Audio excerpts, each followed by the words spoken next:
Alors, je crois que l'astrologie, telle que je la conçois, modifie complètement les conditions de la consultation. Désormais, il s'agit pour l'astrologue d'aider la personne à comprendre comment elle a vécu la période en question, les 7 ans en question, et comment elle va vivre les 7 ans d'avant ou ceux 7 ans d'après. Ça invite une relecture de son propre vécu.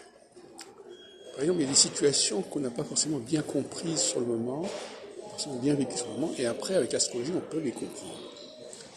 Par exemple, j'organise des congrès, et bien, le congrès de 2004, je me suis aperçu par la suite que je m'étais mis en retrait, et que j'avais délégué à tout un ensemble de personnes le soin de modérer les débats, de faire moi-même. Or, il se trouve que c'est une période solsticiale. La période solsticiale est une période où les leaders puissants se mettent en retrait, ou sont mis en retrait d'ailleurs, l'un ou l'autre. Et ce qui me permet d'ailleurs de dire que le leader, c'est quelqu'un qui est envahissant. Il est envahissant, mais en phase solsticiale, il est bridé dans son envahissement. Et en phase, il prend des précautions, il passe par des intermédiaires, il se donne presque des entraves pour ne pas se donner complètement, pour ne pas s'affirmer complètement.